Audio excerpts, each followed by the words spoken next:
Welcome to the BXG podcast, the podcast where pop culture and nerd culture meet at the nexus of the universe and are melded as seamlessly as putting the lotion on the skin. I am one of your hosts, Brenton Bestwick, alongside the man who never pays to play, Greg Filson. Greg, how are you? I'm doing well. Just, same old. Beautiful day in California. Nice runs. Warm today. It was a warm day, but still good. Good. It's good to hear. We have a few. We got a great show tonight. Weezer's here. I did not know that. Are they playing the older stuff, I hope? They're not here. Oh, they're going to play Africa? I just always wanted to do the Saturday Night Live thing. We got a great show tonight. Green Day is here. Or, whatever. Sinead anyway. O'Connor is here. Ooh, that's a deep cut. So we've... Jesus. Okay, good. All right, we do have a good show. We've got six main topics, as long as the always popular quick hitter segment. Before we get started, we do have a few corrections, and before we get into the corrections, we at the BXG podcast want to wish one of Greg's biggest fans.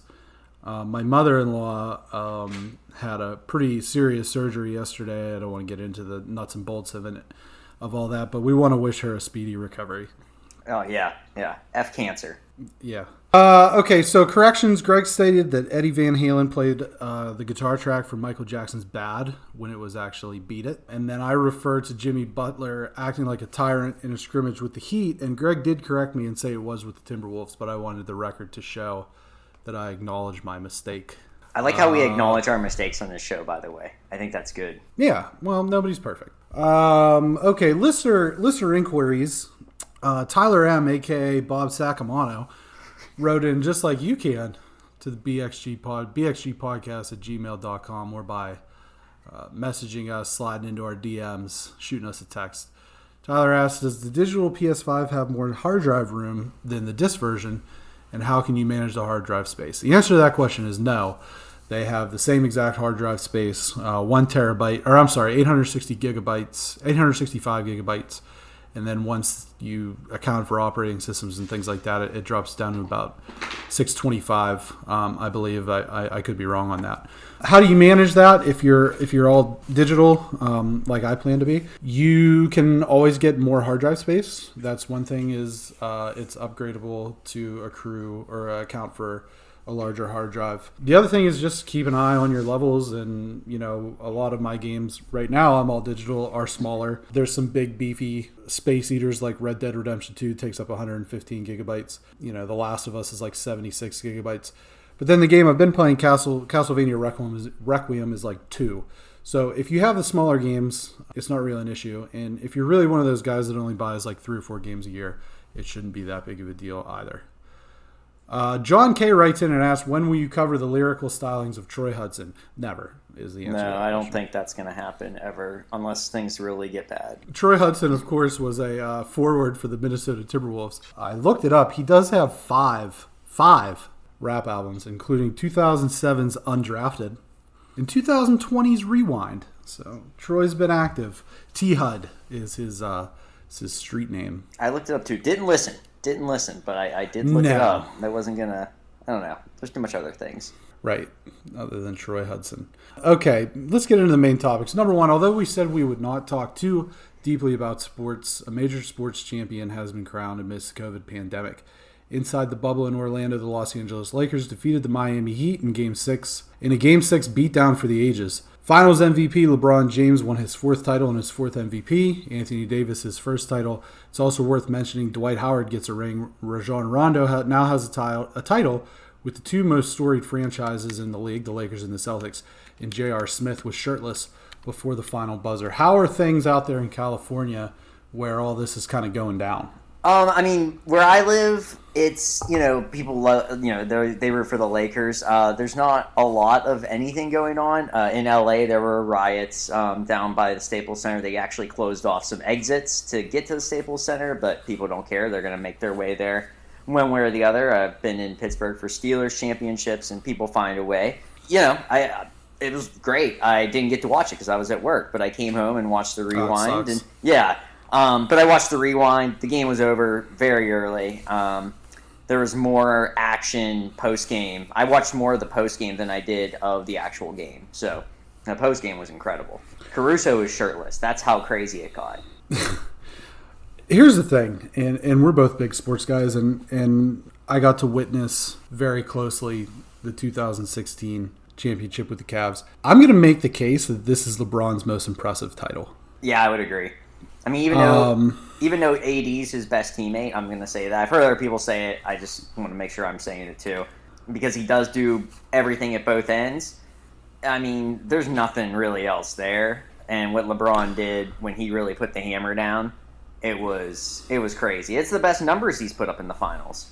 Yeah, I think that it's really important to talk about the breaks that the 16 Cavs got along the way, especially in the finals. Andrew Bogut going down with an injury, and then Draymond deciding to lose his mind and kick LeBron in the groin and get a 1-game suspension. Like, if those two things don't happen, they probably lose. But I also think I pulled up the numbers for the playoff, just points per game. And as you said, AD 27.7 points per game, LeBron 27.6 per game. The next highest scorer is Caldwell Pope, 10.7 points per game. Kuzma had 10. Rondo had 8.9. Danny Green had 8. Markieff or Marcus? Markieff.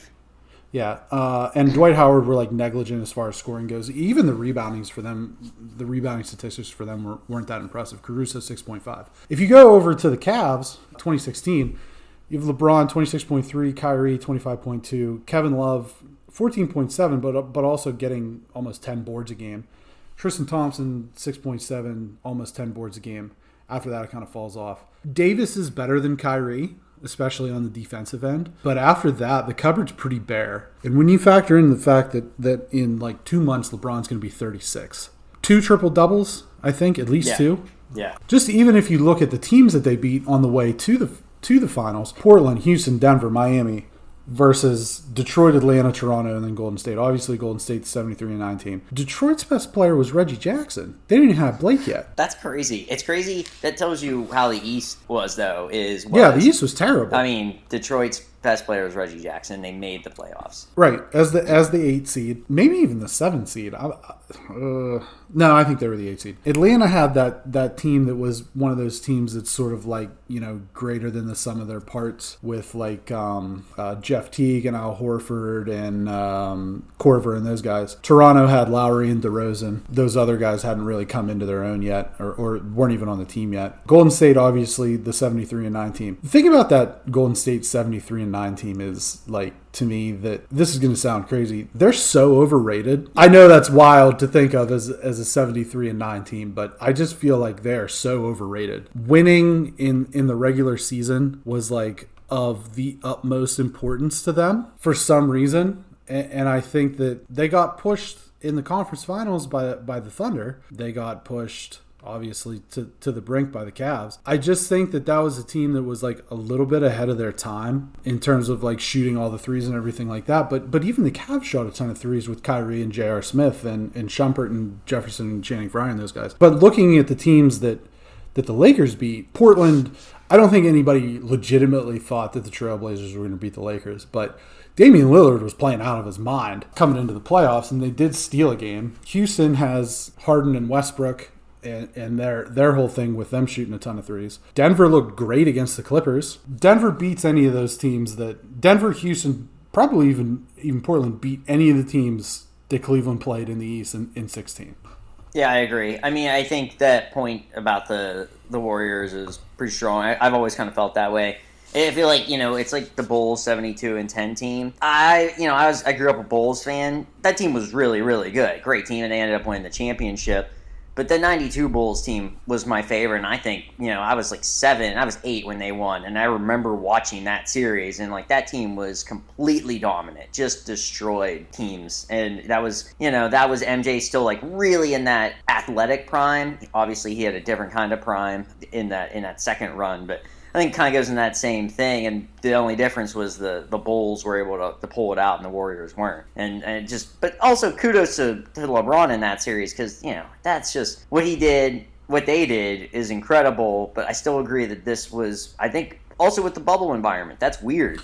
And to do that, I think was very impressive. And I don't think there's an asterisk on this. I think this is your straight NBA champ. Well, I think, and I saw somewhere where Rondo had said that this was harder than the championship that he won with the Celtics because, like you said, with the bubble, you're not seeing your family, you're not eating right, you're not sleeping in your own bed. Yeah, there's no travel, but at the same time, you're basically isolated. This is going to be a stretch, but it kind of compares to Johnny Bananas winning the most recent season of the challenge, being in the bunker, being isolated, not eating right, not sleeping right, those sort of things. And he's on record as saying that this was easily his hardest final to overcome and season to win.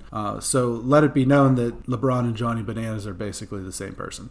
Yeah, I mean, I think when you argue greatest athletes ever, those two usually come up in the top 5. Right. Probably Johnny Bananas higher than LeBron. He's been at it longer. So, more championships. He does have more championships. Yeah. That is true. Yeah. More rings. He is the GOAT. Number 2, have you heard an earworm song that's burrowing its way slowly into your subconscious? Well, there's a good chance someone paid to put it there. Rolling Stone reports that pay-for-play radio, which was banned, may be alive and well. Text messages obtained by Rolling Stone show that high-ranking officials at record labels communicating with third-party promoters, pushing their artists to get spun in certain time slot. The chief way of getting their acts on air is providing promotions such as giveaways, including merchandise and free tickets. While this has impacted some acts getting played more, it has also had an adverse effect on others, as stations have been asked to slow groups down to influence top 40 lists. Text messages show promoters asking for songs to be played on the air as much as every 15 minutes, citing that no one will notice because they only listen to the radio in their car.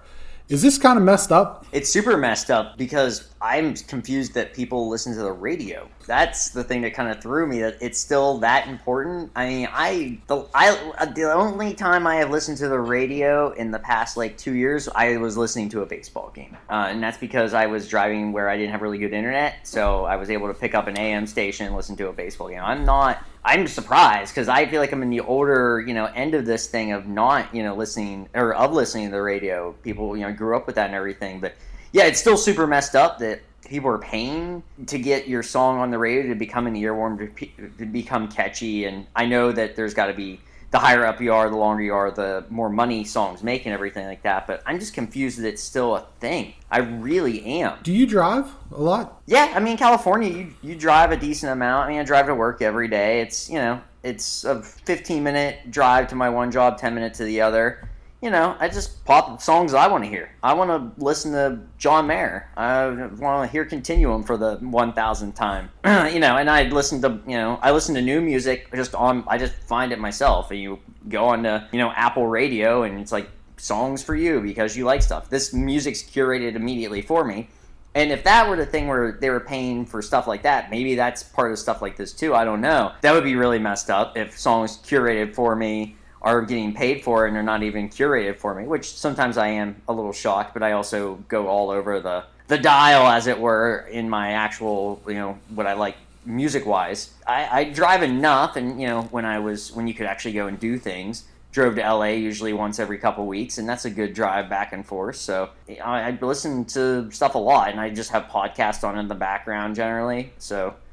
Yeah, I never listen to just straight radio. I think this is probably, and I'm kind of in the same boat with you. My drive at my newer job is quite a bit shorter. It's only about 25 minutes. But my old job was 50 minutes both ways, so it was a haul. But I was mostly just listening to podcasts. You can bang out a 4-hour episode of Joe Rogan in a week. But I think that this is probably more geared towards your soccer moms who are driving and are having the kids in the car, and the kids want to listen to Hot 101 or whatever the pop radio channel is that we kind of grew up with. But I think that that's probably where this becomes an issue. But this goes on to affect things in a greater degree because they're giving stuff away, and that's how they're paying for it. They're giving away tickets, they're giving away merchandise, whatever. When you're a kid and you're a teenager, and when we were growing up, it was like the boy bands and things like that. But that's kind of that top 40 list is well, you're 16, you can go to one concert this summer. You going to see Ed Sheeran or are you going to see Shawn Mendes? Well, Shawn Mendes is number one. Well, why is he number one? Because somebody's paying for it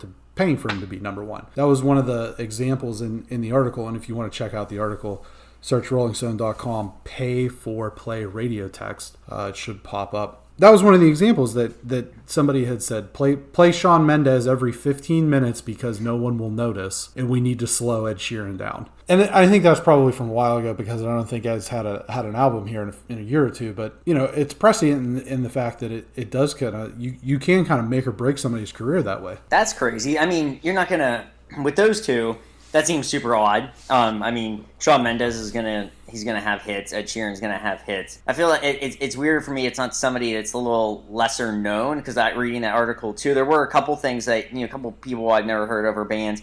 But for the most part, it's all people that I've heard of and are extremely popular. And then I started to wonder, are they popular because of this? This is weird. Like, I got into listening to Dua Lipa's new album because I just saw a recommendation through an Instagram. Like, somebody had the song playing. Like, that sounds awesome. I'm going to listen to it. It wasn't through the radio, but maybe they got into it because of the radio. I don't really know. But yeah, that was weird to me. And the article's really interesting. And just as a journalist at heart, I thought that was really good reporting. It's nice to see something like that, because most stuff is political now. And to see something not political and still really interesting and really well done, I just want to say kudos to Rolling Stone for putting something together like that. I would just want to note that this isn't exclusive to the music industry. There are game streamers on Twitch and YouTube, and were on Mixer, not anymore, that's closed. But one of the examples was EA paid the popular streamer Ninja $1 million over 72 hours to play Apex Legends, which was a free-to-play game that came out, I think in 2018. They paid this guy $1 million to play this game. But the reality of it was, it worked, because now people are still playing it, but at the time it really helped the game take off. I mean, that makes sense. In that end of things, they're going to make money off of it. They probably, that $1 million seems like an investment, with things like that. And to give it to a star like him, that makes sense too. People really, really follow that stuff. If it goes beyond music and things like that, then that's, it probably affects us in the television market too. And I really don't pay attention to commercials, but there's definitely ones that stick with you, throughout the years. And it'd be funny if that were part of the thing where, just a little dollar over, and I mean that in a greater scale, but hey, why don't you play this commercial a little bit more? We'll throw in an extra whatever amount, and it might not even be that significant, but if it gets, one more commercial during a TV show of the same product or the product by the same brand, then, that's going to stick with you. Commercials, songs, they're all earworms. They're all just trying to be in your brain. Yeah, I mean, all I can think about is Bill Belichick eating a sub and smiling. Right, and I just got the Mentos song in my head by talking to you about this. I literally did. It's just weird. That's great. We would take an ad by Mentos, by the way, or Subway. Yeah, if they want to do that. And that's the thing, is pay for play. I'll play anybody's stuff. Yeah. On here, I just send me the SoundCloud link. I'll hold my phone up to my mic and play it. Number 3, something strange is happening in Spider-Man 3. Ooh. Benedict Cumberbatch will reprise his role as the Sorcerer Supreme Doctor Strange in a mentor role similar to what Robert Downey Jr.'s Tony Stark and Samuel L. Jackson's Nick Fury played in the first 2 iterations. While we discussed the possibility of the Sinister Six being cast as opposition to Spider-Man in the 3rd act of the trilogy, some now speculate that a live-action Spider-Verse could be constructed, with Doctor Strange's next outing focusing on a multiverse in its own right. Late-breaking rumors before we went live support the multiverse theory, in that Tobey Maguire and Andrew Garfield have allegedly signed on to appear in Spider-Man 3. No confirmation given at this time.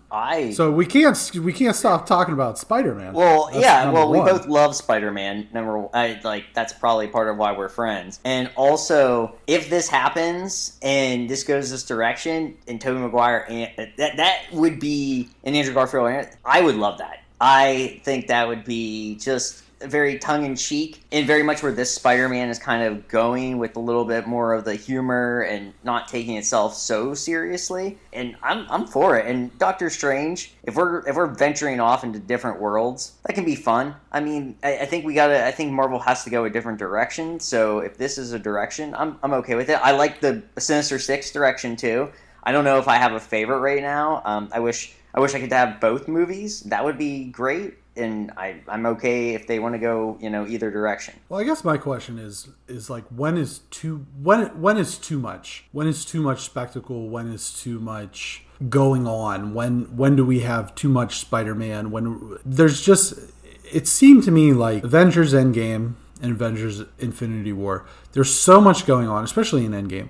There's so much going on the screen, it's hard to keep track of everything. So when does it become too much that now we're bringing in these other Spider-Men? There's still the possibility of the Sinister Six. Other than Jamie Foxx and Elektra, they haven't really said who the bad guy's going to be. Could they be doing both? I mean, I suppose they could be doing both. It would make sense to bring Garfield in if they're going to bring Jamie Foxx in, if he's playing the same character. But when does it become too much? Because we talked a little bit about the Raimi movies last week in Spider-Man 3, and we all thought it was going to be great because you're getting Venom. Thomas Hayden Church, kind of the forgotten man there as the Sandman. And then the Green Goblin. What is the dude's name? Pineapple Express. Help me out. Throw me a lifeline. James Franco? James Franco, yeah. Yeah. James Franco. So you have Franco and the Green Goblin and Venom and Sandman and Spider-Man, and it all just became too much. And I think that's why the third one doesn't hold up, because it was too much. And I think that if they keep piling on different characters, all these bad guys, now we're bringing in 2 old Spider-Men, when does it become too much? I could see where that could go a direction like that, and we don't know the extent, or even if this is happening, if those 2 come in. Maybe it's just a very short period of time. Maybe it is just, like I said, a tongue-in-cheek moment of like, hey, remember these 2 were Spider-Man. It could be a very blurry, like, it could just be something that happens and it's funny, it makes you laugh. There's a cameo by someone we're going to talk about, later on in this podcast where he plays Loki. And, maybe it's just something like that where it's quick. It's funny, and people that get Spider-Man, people that have been with Spider-Man forever, get a laugh out of it. Other people are just like, maybe there's people that don't even know, and it could be something like that. I think if it's full-fledged Spider-Verse where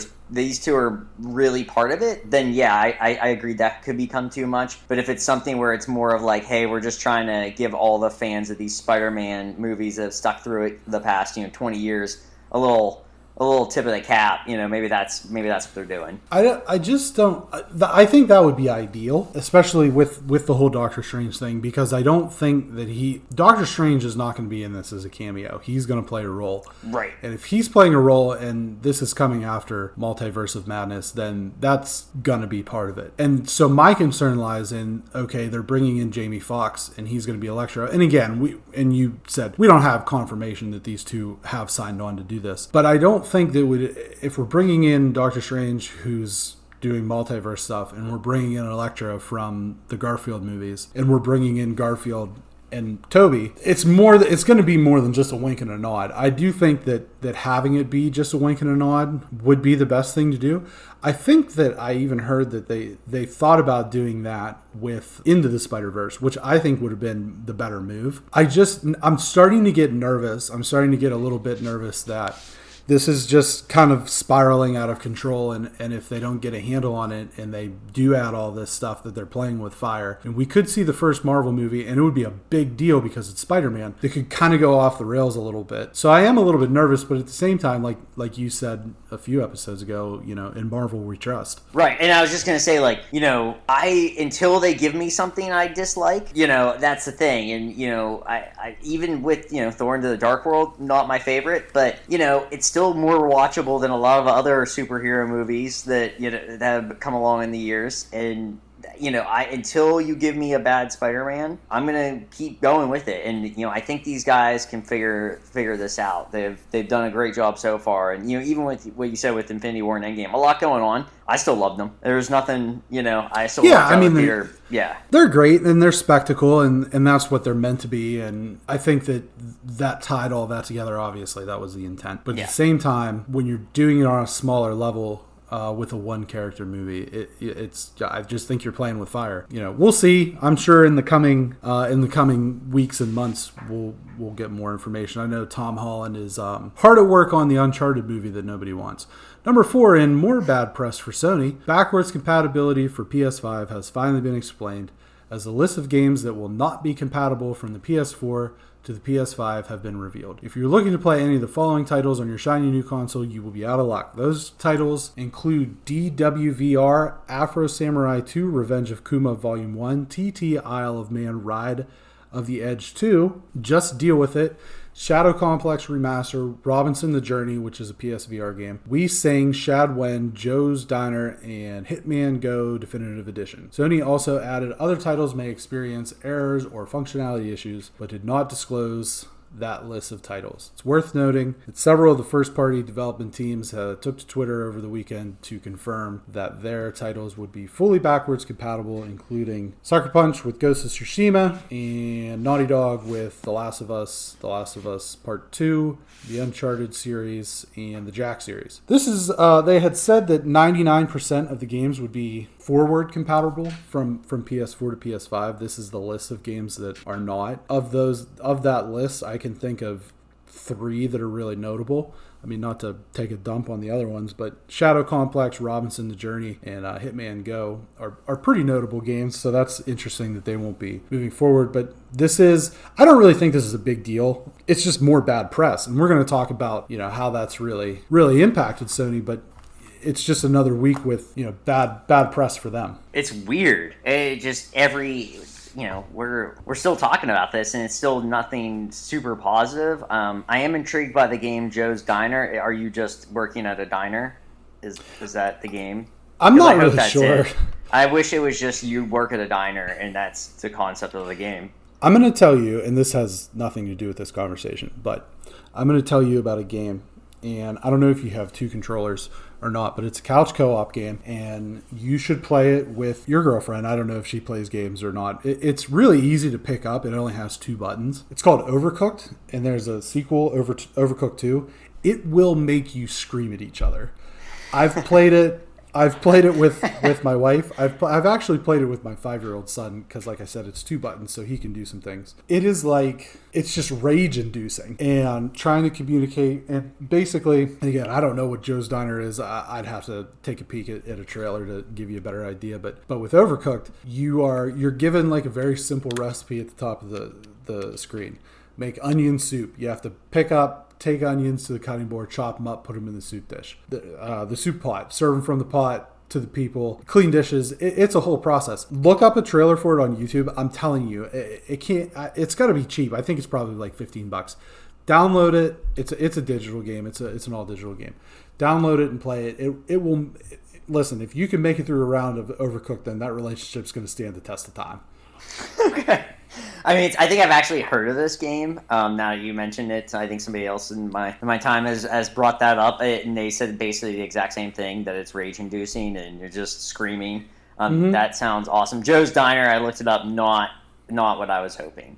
It's like a horror. Yeah, the diner is built on a former Indian cemetery, so only bad mojo. I digress. Bad press for Sony again. This is weird.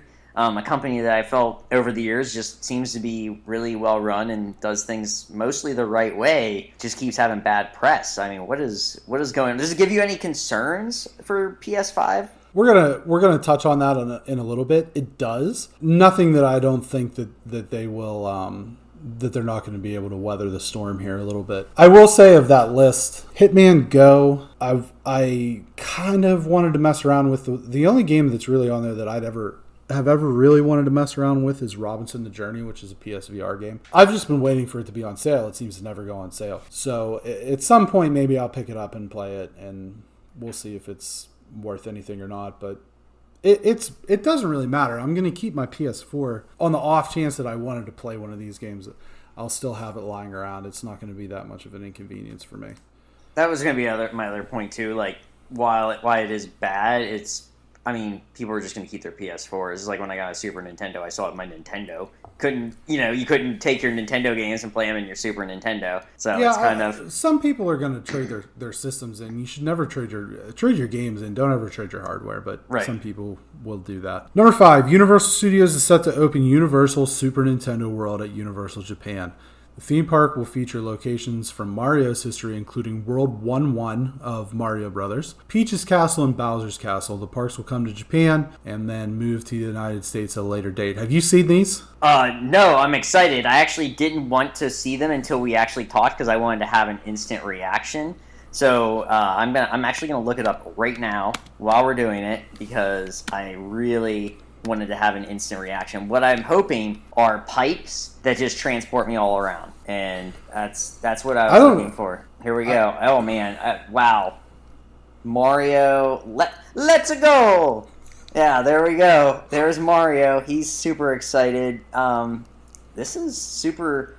I mean, it looks a little haunting because it is Mario, and it's, I don't know. I like there's a restaurant, and that's fun, featuring food and beverages inspired by the Italian plumber. I didn't know he was super, I don't remember a lot of food in the games, and I haven't played the newer games, so I don't know if he has more of a, It's got to all be spaghetti and meatballs, right? I was going to say, yeah, is it just spaghetti and meatballs and a nice pizza pie? I mean, I would do a pizza pie review of it if that's where we're at, Oh, it's very colorful, which is what I was hoping. I like that. Some of these, ooh, wow, it is actually what I want. Yeah, I finally found a really good one. I need incredible. This. Yeah, I need this now. I'll go. I'll travel with you. I went cool. to 2012. We went to Universal. We did Disney and Universal, and Universal had the first part of the Harry Potter park, the Wizarding World of Harry Potter, which was the castle and the village, and they've since added on the rest of the Universal. I'm here to tell you, and if you disagree with me, I can tell you that opinions are like armpits. Everybody has them, and some of them stink.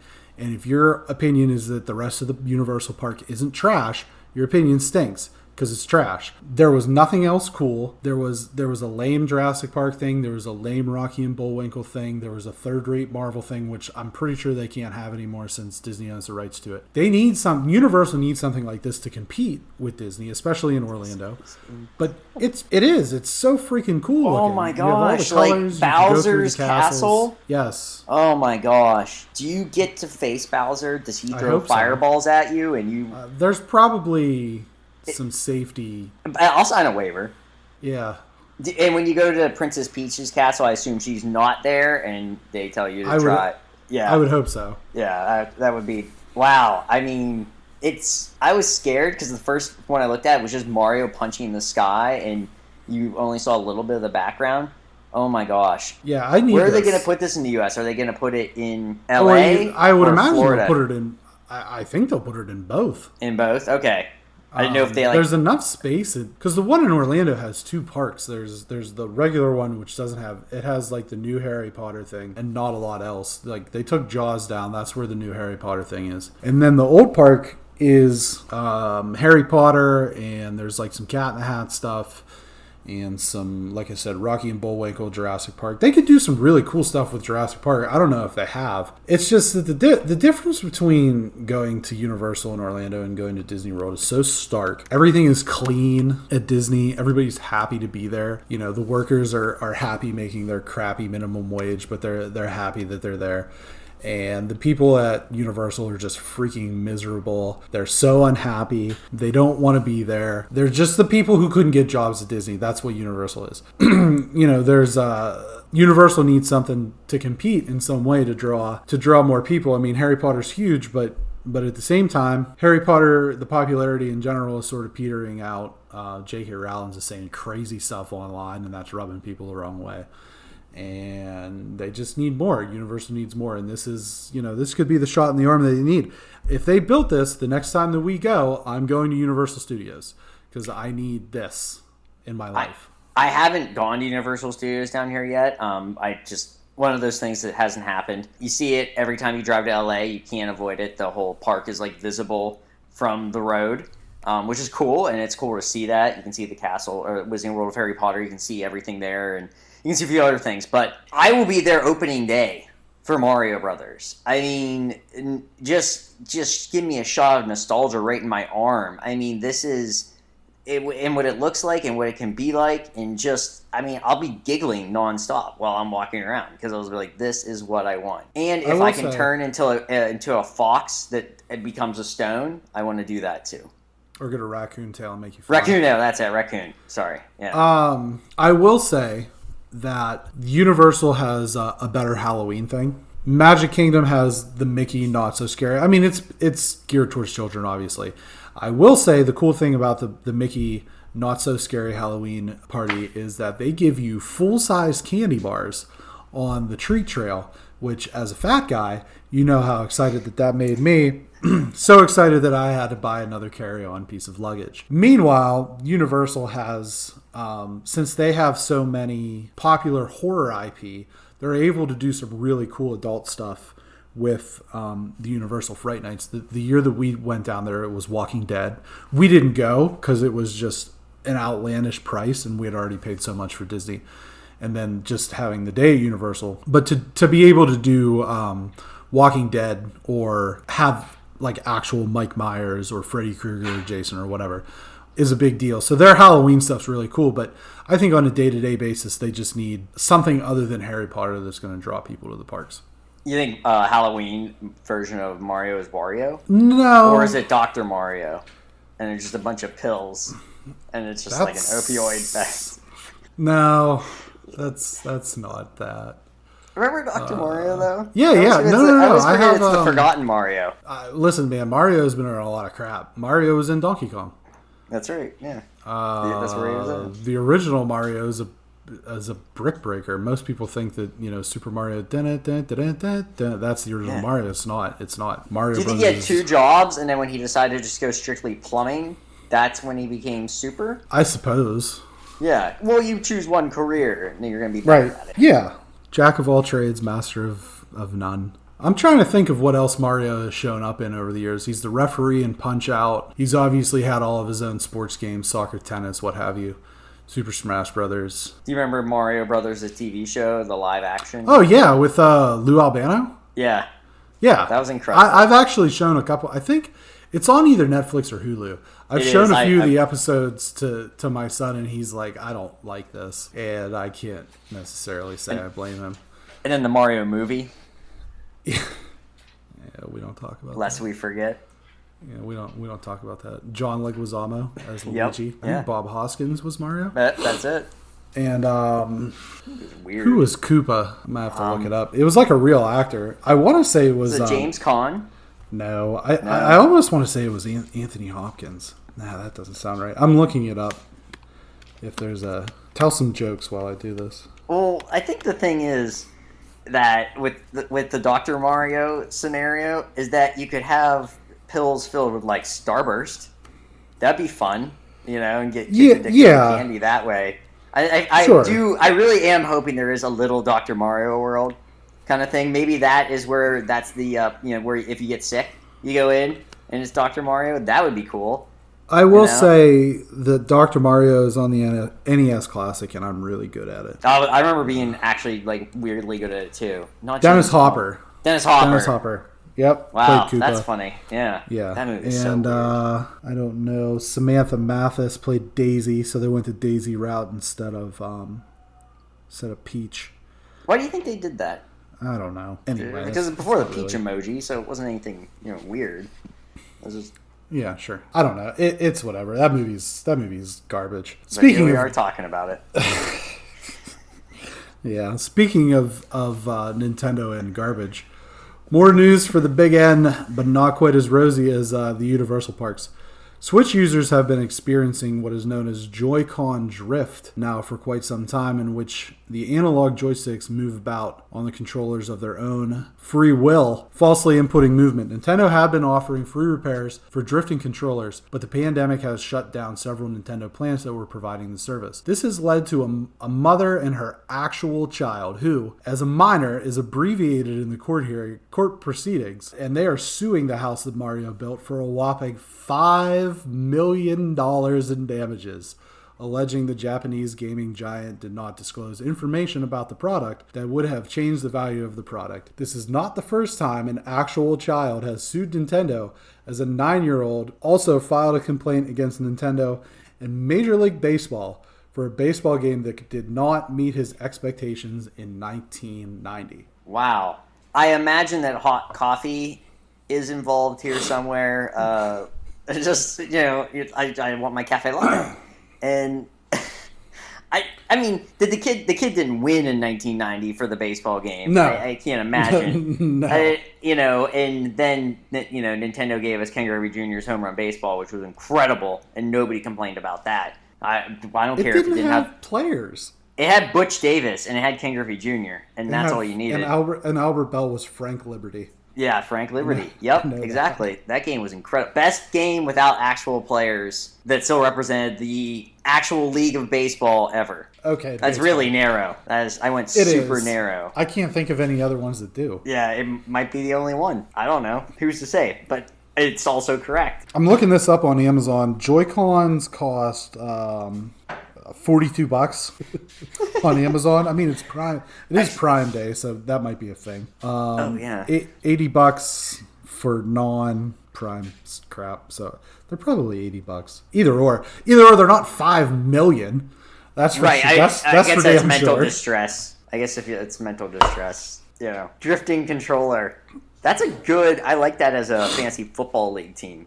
Drifting controller. Or I guess that'd be NASCAR. Yeah, I don't know. I just think that, like you said, hot coffee, or, one of my favorites is hearing about a lawsuit where there was a gentleman who was burglarizing a home, and the owner of the home's dog took a chunk out of this guy, and he sued them for damages and won. Yeah, so that's insane. That's a drifting dog. That's a drifting dog. Yeah. Yes, it is. The American justice system, ladies Imagine and being gentlemen. that lawyer. That's a better call Saul situation. Imagine being the lawyer that you're suing Nintendo $5 million for something that costs $80. They're just, oh my gosh. You're at the lowest end of you're just done. You're done. Or you're just, I don't know. I don't know where you're at when you're that lawyer. You're getting paid either way, so I guess whatever. I just want to know what happened to the quality of the craftsmanship at Nintendo, because here's the thing. You could take a Super Nintendo and blow it up with a nuclear missile, and that son of a bitch is still going to work. Right. I threw those controllers so much as a child. I never came close to breaking it. I remember, I tried to break them. Yeah. And couldn't. They're indestructible. You could not break them. You get so mad, and then you would get mad that you couldn't break it. Right. So it's just mad on mad. Now controllers are drifting? Right. What the heck? What does that even... I mean, I know what it means, but I mean... Get it together, Nintendo. Just play your games better, kids. Yeah. Well, go that's outside. True. Go outside. Yeah, do that. Drift onto the street. Well, maybe just into the backyard. Maybe. I don't know. I just... Things never cease to amaze me. I mean, this is why stories like this that prompted Tom Hardy to say that he looks both ways when crossing on one-way street. Hey, it's a good rule of thumb. I almost got hit by a car last week running, because the guy didn't look. So there you go. Well, are you one of those guys that runs on the road? Like on the road? Yeah. Well, I mean, I run on the sidewalk and then I have to go across the street. Yes. Okay. These people that run or ride their bikes not on the sidewalk. No, there's a place to run and there's a place to drive, and right. And there's a place to ride your bike, and you're running a risk. Whatever happens. You can't enter. Yeah, but I drifted onto the street. I almost got hit by a car. Right. Well, you know what? Stewart Avenue in Grove City, last time I checked, isn't one of the routes for the Tour de France. Quick hitter time. We have a triple play of PlayStation quick hitters. Number one, PlayStation makes changes to its trophy system. They went from going on a 1 to 99 level system to a 1 to 999. I hate it. I am a trophy guy. I try to get platinum trophies whenever I can. I hate this change. I think it's unnecessary. And if you disagree with me, you're wrong. I don't. Yeah. I mean, I know that's... You're not really a trophy guy or whatever, but it was just stupid. It served no purpose. PlayStation had an internal breakdown video. It's on YouTube where they tear the PS5 apart, put it back together. If you're interested in that sort of thing, I'm not. All I care is whether it plays plays my games or not. And this is the one we kind of alluded to earlier. 80% of next-gen pre-orders are PS5s. 80% of next-gen pre-orders are for the PlayStation 5, as reported by IGN. 80%. That's good news. Yeah, so that changes talked about, a lot. Right, we talked about all the bad press that they're getting. Am I worried? Well, nana poo-poo, I guess. Yeah, I guess they're not worried. No. Yeah. Well, the thing is, they've sold out. I mean, I haven't tried to get an Xbox, so I don't know, like, if they are more readily available. I just know that PS5s are about as rare as finding a golden unicorn these days. So we'll see. When the second wave of these things come out, if the numbers remain staggering. I do believe that if Xbox loses this generation as handily as it lost the Xbox One PS4 generation, they won't make any more systems. I think Nintendo's off on their own, doing their own thing, and they've always kind of been like that. But Xbox competing directly with PlayStation, I think if PlayStation wipes them out with Xbox again, I think that's a wrap. It's going to go like just the same way that Sega went with the Dreamcast. This is going to be the last Xbox you see. But we'll see. Yeah, I mean, if those numbers hold up, that seems unlikely anyhow. I guess the thing is just it's mind-blowing to me that Xbox just really has had problems competing with, the money that Microsoft has compared, and we talked about that before, but yet they still can't get into that PlayStation zone. Yeah, it's at the end of the day, people want games, the best games, and you can say whatever you want about the PS4's lineup being kind of one-dimensional, where the games all play the same way. PlayStation and Sony's first-party studios have a tendency to make third-person over-the-shoulder action games. There's a little bit more diversity in the Xbox offerings, but here's the difference. Those games that PlayStation make win Game of the Year every year. So it's kind of like, well, what do you want? Do you want the popcorn flick or do you want the Oscar? I guess you can have both, but Xbox has not shown in a very long time that they're capable of making a game that's on the same tier, and we've said this ad nauseum, on the same tier as anything from Guerrilla, Sucker Punch, Santa Monica, any of those games. They don't have anything that is in the same hemisphere as anything that Naughty Dog puts out. Now, they bought all these studios, so we'll see what they can do with them. Only time will tell. That's how they need to compete. The Xbox 360 PS3 era was closer for two reasons. Number one, Xbox came out with three reasons. Number one, Xbox came out a year earlier, so they had a full year on the market before PlayStation 3. That's number one. Number two, the $600 price point was a disaster for the PS3. And number three, at the time, Xbox had Halo, which was still ripping really solid games off right and left. Forza was starting to build up, and then they were starting to get Gears and Fable. So they had the games. When they stopped having the games, well, and then their price point was all jacked up at the beginning of the Xbox One PS4 cycle. That was it. It was a wrap. Well, like you said, time will tell. I'm guessing PlayStation does end Xbox's right here with this deal. When you give it a number like that right out of the bang here, I really don't see why Xbox would want to, why Sony or why Microsoft would want to keep doing this. I mean, I feel like you're just putting out a losing battle, or you just do something completely different. You just rebrand it as something else and try anew, or I don't know what direction you go. But if you're getting smacked like this, it doesn't seem worth staying in it. And I like how Nintendo just does its own thing. Yeah, I mean, and you're always going to get your Mario, you're always going to get your Zelda, so on and so forth. Smash Brothers, Mario Kart. We'll see. I mean, Xbox has Game Pass, but even they've admitted that it's not fiscally making them any money. It's only losing them money, even though it's a incredible value. Gal Gadot, and I looked it up so that we have it. Right. Yeah. Nailed it. Gal Gadot will team with Wonder Woman and Wonder Woman 84 director Patty Jenkins for an upcoming bioepic regarding the life of Cleopatra. Any thoughts on Will that Michael pairing? Jackson's monkey Bubbles be on set? Why would that be a thing? Liz Taylor was Cleopatra. She was, the monkey wasn't alive then, but I just wonder if there's gonna be some sort of connection. Elizabeth Taylor, Cleopatra.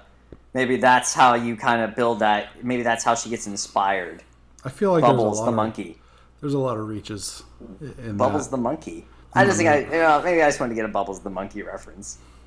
I think people forgot about Bubbles the monkey. I'm going to move on. Jeff Goldblum recreates the iconic photo from Jurassic Park 30 years later. Have you seen this picture? Yeah, it's great. That's what I want. I mean, that's what Jeff Goldblum does, He gives us magic. He doesn't stop giving us magic. And it's the great thing about him. Like, he's one of these guys, he's never let me down. And then he does stuff like this, and you're just like, this is why. This is why.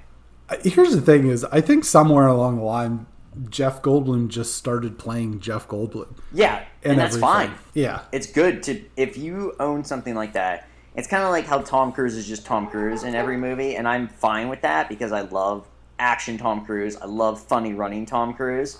Keep doing that, Tom Cruise.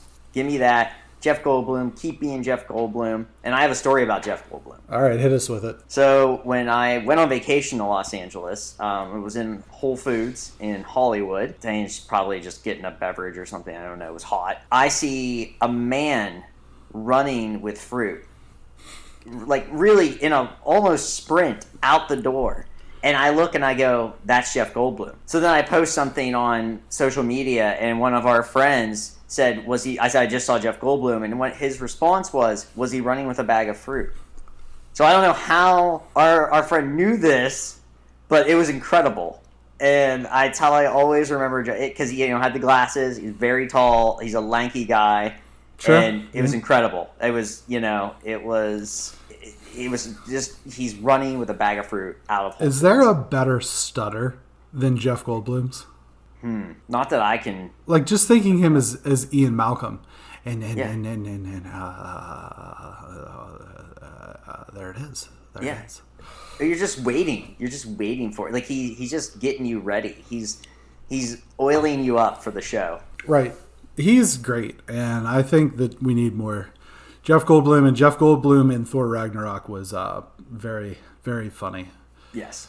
New York Comic Con was this past week. Not much of consequence was shown. I do want to give a special shout out to an Amazon Prime adult animated series based on the graphic novels and comic books Invincible, which is from the creator of The Walking Dead, Robert Kirkman. I strongly recommend these comic books to anybody who likes comic books and has not read them. They're great. Very, very good stuff. So I'm interested to see what they can come up with. As far as it being a show on Amazon Prime, happy 50th birthday to Matt Damon here in this past week.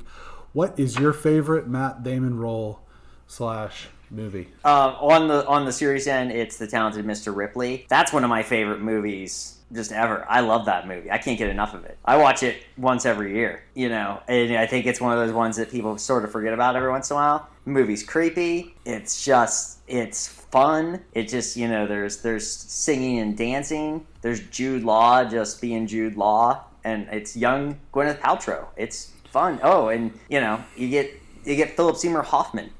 It's great actors doing great acting in Italy, in Europe. I love it. That's one of my favorite movies, and it's my favorite Matt Damon movie. When we were talking about this topic beforehand, and you said that's an easy choice, I just assumed you were going Good Will Hunting. I love Good Will Hunting. I do. Let me ask you a question. Do you like apples? Oh, of course. I mean, that was my voicemail message. That whole thing.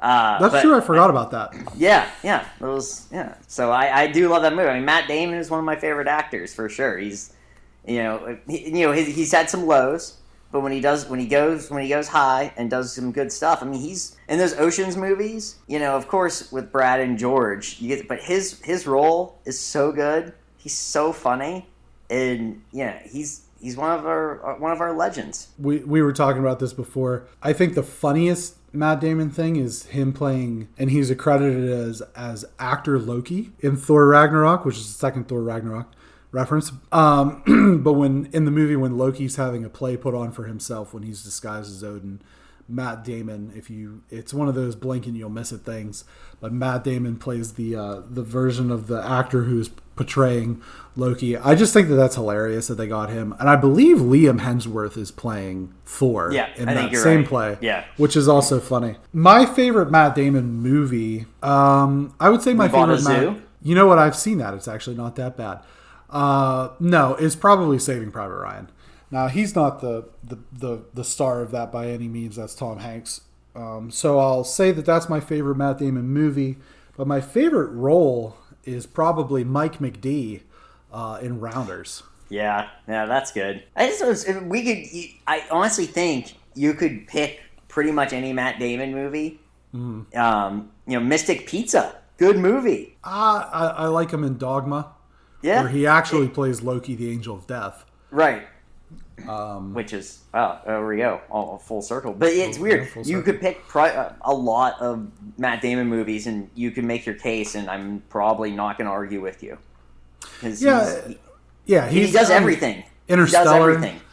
Yeah. Shows up in Interstellar. I like how they kept that under wraps that he was in that. That was a bit of a surprise when he shows up as Man in Dr. Man. Mike McD, Rounders. That's a great movie.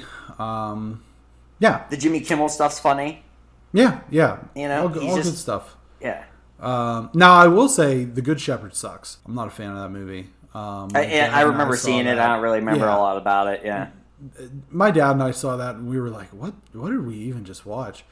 So that was that's the only movie that I could think of him in it that I don't really care for it. Also, a happy birthday to Hugh Jackman. What's your favorite Hugh Jackman role / movie? I mean, I'm just going to go Wolverine. I love The Prestige, but if you're not picking Wolverine, I don't know what to say. I mean, he is Wolverine. I know he's bigger and taller than the actual Wolverine in the comic book, if we're going to go that into things, but he's Wolverine. And, it's just hard for me not to say that. Well, you're going to say that here in a few years when he gets recast. But yeah, the Wolverine in the comics is like as big as my 5-year-old. I'm trying to think what else is out there for Big Hugh. I mean, I believe he won a Best Supporting Actor for Les Mis, if I'm not mistaken. He's got like the movie with Nicole Kidman where they're just like Australia. Yeah, that movie's really long. I was say I think that's really long. It's like 3 hours. It's as long as the western plains of Australia are hot. I don't know. Some Michael Scott thing you had going on there. I'm not. Like I said, The Prestige. I've mentioned the movie before. That's that's great. But that's probably my favorite. The Greatest Showman, Logan, all the X-Men movies, Real Steel. Oh. Classic. Prisoners.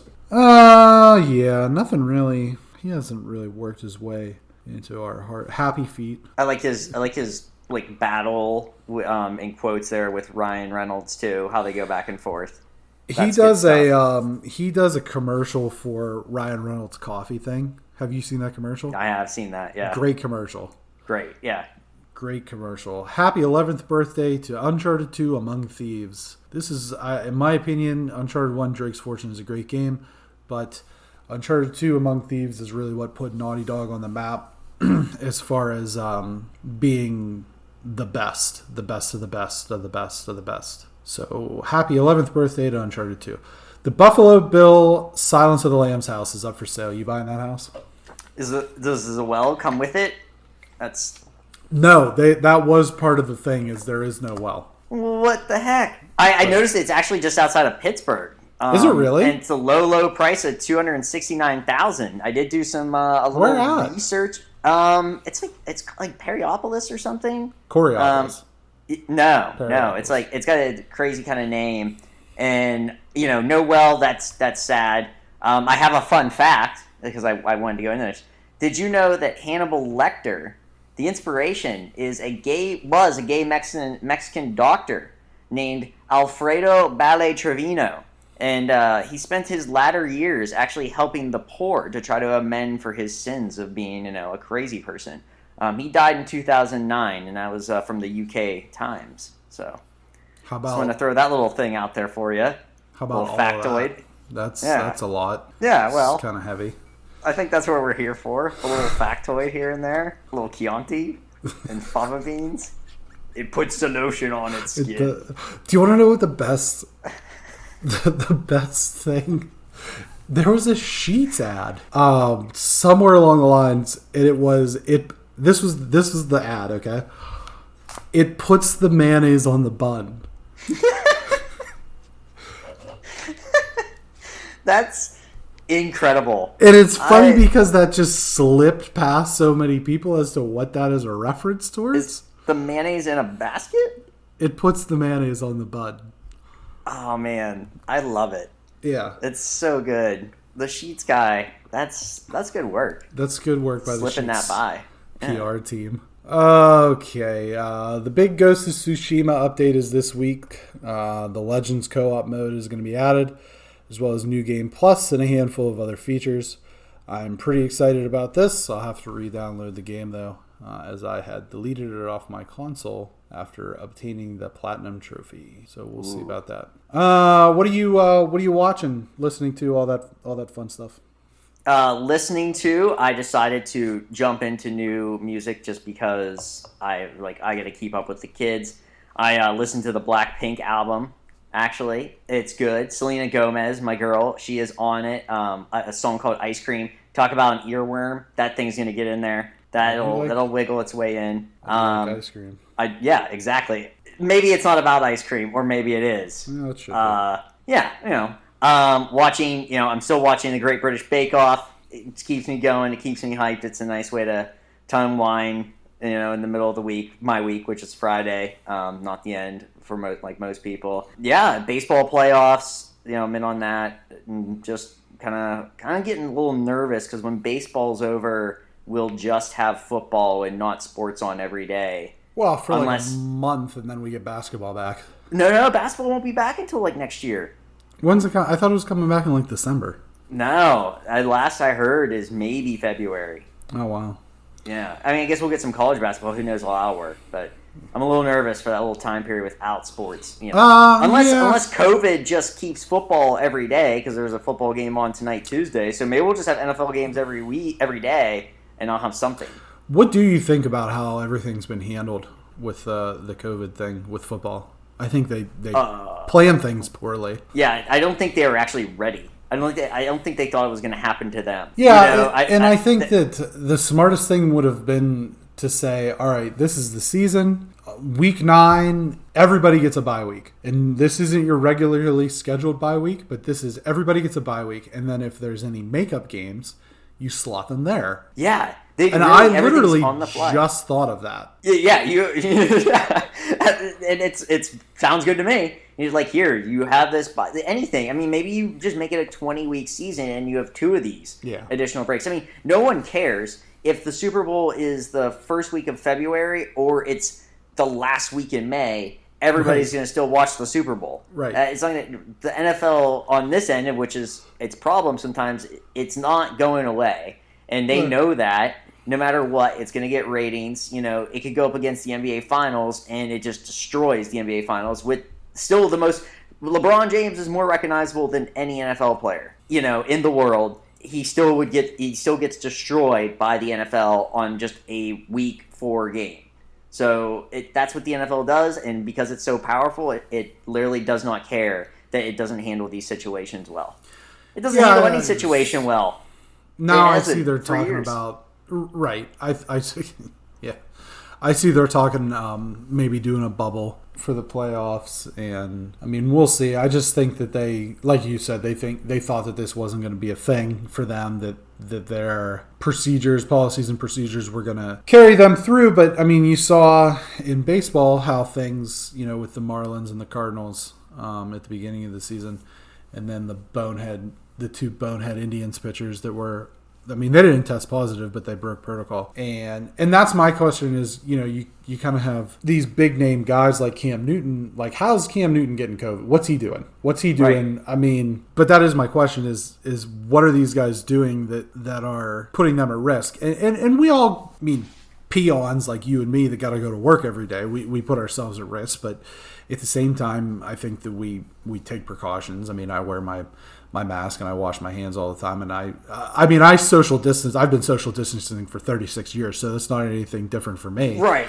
Yeah. But stay away from people. I don't let people in the lines get too close to me if I have to go to the grocery store or whatever. What are these guys doing? Did Cam Newton's hat maker come down with it, and he was asymptomatic when he came to get his Monopoly Man hat? Yeah.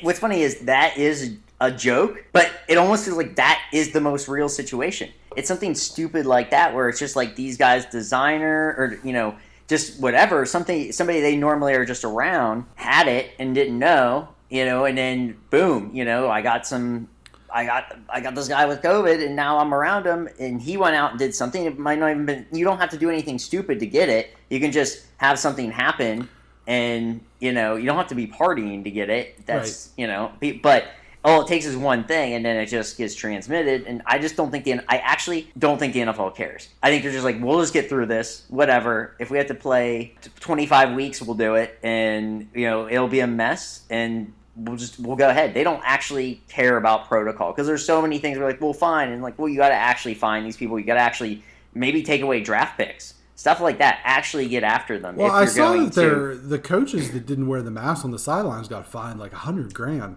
Right, but I mean, you got to find the teams. I mean, you got to go after the owners. You got to go after people that have like control of things. And are they playing high school sports out in California? No, they're not. Nah. They gave in Western Pennsylvania. They gave the option to the school, and I live in an area where most of the teams are state title contenders on a year-to-year basis. Like, right. One of the schools in the county is back-to-back state champions, so they're going back-to-back potentially. Everybody's in. Regardless, like sure. the school that I went to is garbage in football, and they're still in. And I just think that that's such a risk. I mean, we might have people say that we're stupid and they disagree, and that's fine. You can disagree if you want to. You get somebody that's on every single play, like an offensive or defensive lineman, that doesn't realize that they have this thing and they're asymptomatic, and then they are in that window where they're asymptomatic but they're contagious. It's a wrap. You got two schools that are going to be completely infected by this thing. And it's not like these guys are in the NFL or anything. They're getting tested every day and all that. That's not realistic. So I've thought that they're playing with fire, but that's just my personal opinion, and everybody's entitled to their opinion. But we'll see. So you kind of brought up, with the music, listening to different things. I will say that doing this on a weekly basis has kind of opened me up to watching different things, just to have some different stuff to talk about, which has been kind of refreshing because I'd be perfectly fine just like playing Fall Guys all night until my eyes bleed. But I've actually taken the time to watch a few things. Over the weekend I watched the kids watched The Croods. Have you seen this? I've not seen this. It's older. It's a cartoon movie. It's animated like cavemen. Ryan Reynolds is in it. Well, so what had happened was there's a new one coming out in like a month. They saw a trailer for it on YouTube or whatever, and they said, well, we want to watch that. And we started to say, well, it doesn't come out until, and I said, well, let me see if I can find the original. It was on Netflix. So we sat down and watched it, and it's Ryan Reynolds plays one of the characters, and there's a few other people, but the main one is Nick Cage.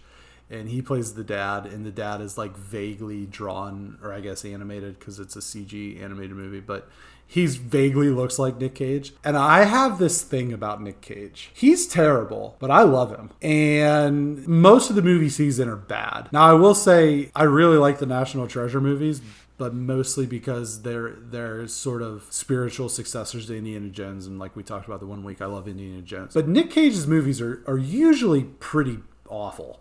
But I love him. There's something about him and the way that he just, with the hair when he gets off the plane on Con Air, and just his whole face, the different faces that he makes that are just crazy. And like I said, when we were talking about Into the Spider-Verse, he plays Spider-Man Noir, and he's just hilarious for no reason. There's just something about Nick Cage, and like people have said, oh, did you watch Tiger King? Did you watch Tiger King? No, I have no interest in watching Tiger King until it's a Nick Cage thing, because it's going to be a thing. And that I'll watch, because I love Nick Cage. Face Off is probably my favorite Nick Cage. Sure. Movie. And yeah, there's one movie. It's more of that. It's just him, faces. It's a Right. boat scene that took a week to film. It's incredible. He's got some actual good movies. I mean, I think Leaving Las Vegas, he won an Oscar for it, or was nominated for. I really like the movie Lord of War, if you've ever seen that. It's a pretty that is good. Yeah. But a lot of his movies are bad. The Season of the Witch and the Ghost Rider movies, and he's got some pretty bad movies. Didn't he buy a castle? I hope so. I think so. I think he bought a castle. I think he had to sell it or get rid of it. I think he went bankrupt. But I think at one point he owned at least a castle. Maybe I really hope that that's a thing because yes, all of that. It fits in. Yeah. The other movie I watched was Enola Holmes with Millie Bobby Brown and Henry Cavill. I didn't really like it. I was pretty bored with it. I found myself like playing on my phone a lot while I was watching it. I really don't like movies where the protagonist talks to the camera. I just think that that's like tacky. So I didn't really like it. My favorite Sherlock Holmes is probably Benedict Cumberbatch. If you've seen those BBC Sherlock Holmes, they're almost Robert like Downey miniseries. Jr. Oh, really? No, Benedict's better. You have to be English. That's true. I mean, you should be. It's like being Bond. You should be English. Yeah, I mean, if you're going in that route. They're fun. The Sherlock. They're okay. We went and saw the second. I'm sure Robert Downey Jr. is of English descent. I don't know. Maybe a little bit. Maybe a little bit. But we went and saw the second one. At the first place that I worked at, we took the kids. But the issue was we had taken the kids to see. There was something going on. We took the kids to a buffet to eat, which was a mistake. Like one of the kids, we told the kids, you have to eat 2 plates of real food before you get into desserts. And the one kid had like a plate that was literally just sunflower seeds. And then another plate that was like a sprig of lettuce. And then he ate like a pound of gummy bears covered in chocolate. And we all ate too much, and the movie was way too long. Game of Shadows, I think, is the second RDJ Sherlock Holmes movie. I got a drink from the concession stand, and I'm just like rubbing it on my face for the cold just to try to stay awake because it just wasn't doing it for me. And one of the kids came down and they said, I think I'm going to throw up. And it's like, well, you ate 9 million gummy bears. What do you expect? How much ice cream did you eat? I don't really, when we go to if you go to one of those buffet places, I don't really get down with the ice cream there because it just isn't good. I'll go to a buffet place and then go to Dairy Queen, which is probably a mistake and why I'm fat, but semantics. So yeah, I watched Enola Holmes. Stop being good. I'll stop eating you. Yeah, it's time to really like hone in on trying to lose a little bit of weight here because most of the places are closing for the season. So get back on my low carb thing. It's worked out for me in the past. I just have to stick to it. But that's neither here nor there. So yeah, Enola Holmes wasn't that good. Wouldn't really recommend it. I finished The Boys. Holy crap. If you haven't watched it, you gotta watch this show, man. It's great. It's on Prime. I think I'm just gonna binge it. When I eventually get time off to do stuff, I think I'm just gonna sit and just do it all. I would. It looks awesome. Yeah, it's great. And Carl Urban plays one of the main protagonists, Billy Butcher, and Jack Quaid is the other main protagonist, and then the main antagonist is a hero named Homelander. I can't remember the guy that plays with him, but Homelander is like imagine if Patrick Bateman was a superhero. For those who don't know, Patrick Bateman is the protagonist of the film American Psycho, it's about a deranged serial killer. Maybe imagine Pat Bateman if he was a superhero, and that's pretty much Homelander. So it's great. Definitely recommend that. Finished Rondo of Blood. Got all the trophies, 100%. I've been working my way through Symphony of the Night. I've been listening to a lot of the Cars lately. That's a good route to go. I go into Cars moments. Yeah. You know who I went back to? I don't know if you've listened to Sturgill Simpson. He's like this country rock. It's good. Yeah. No, it's like you would like. I mean, it's kind of his latest album is almost like a heavy metal album, and he's got this real drawl voice. It's great. And that was just something I've gone back to. I listened to him about a year ago, and I got back into his stuff. I would at least try. I would try the latest album since it's a little harder. We'll see. I've been on ever since the whole Fleetwood Mac conversation. I've been playing the Spotify playlist that I put together of like classic rock stuff. It has a little bit of Fleetwood Mac. I'm just gonna say it. The Chain is a better song than Dreams. It just is. I'm not going to disagree with you on that one, actually. Yeah, I like The Chain. Yeah. I can't go wrong with any Fleetwood Mac song in that era. Sure. In any case, though, yeah, I've been listening to the Cars. So that is my recommendations. And I believe that brings us to the end of our show. Yay. That was a good show. Yeah, it was pretty good. Follow us on Twitter. Greg is at GTFilson and I am at Y2B. Instagram. Greg is at GTFils and I am at Y2B.